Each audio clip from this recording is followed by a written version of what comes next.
Okurugera hari ministry government genderiro kutungura umutindo gw'by'ubuhingi okucara munonga habahingi abarukuhingira enda yonka okureba ngo nabo batandika kuhingira n'entasya. We work as a team, not individually, to gain the benefits and also have the economy of scale.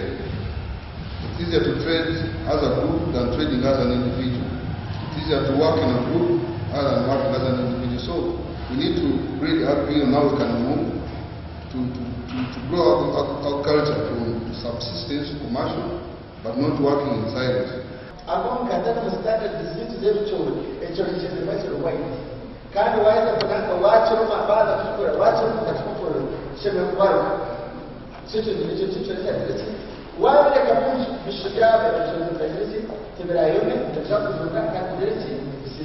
Barukurambura abahingi b'ebicyori kishangirwe ngo bamwe bayejumbira mu kuhinga ubu barukugendera habo habuzo batungire okuruga mu bahingisa bagobere mu cyango okutanaho naba batakejumbire mu mpinga y'umurembe.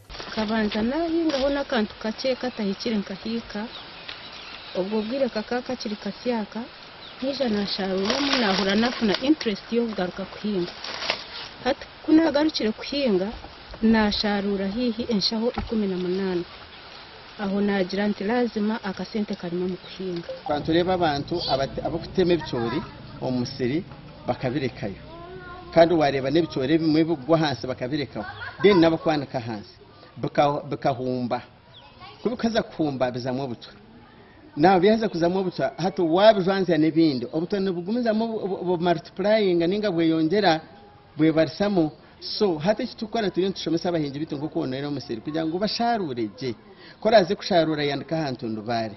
Ubwo hati bicyoro kurwa umuhangara ya Uganda na bumuhabyo kuri ibintu mutindo mubi kandi bicereze yo kubingwa mu mahanga nka Kenya, Sudan hamwe na Rwanda. Gasha kwa Anthony Twine.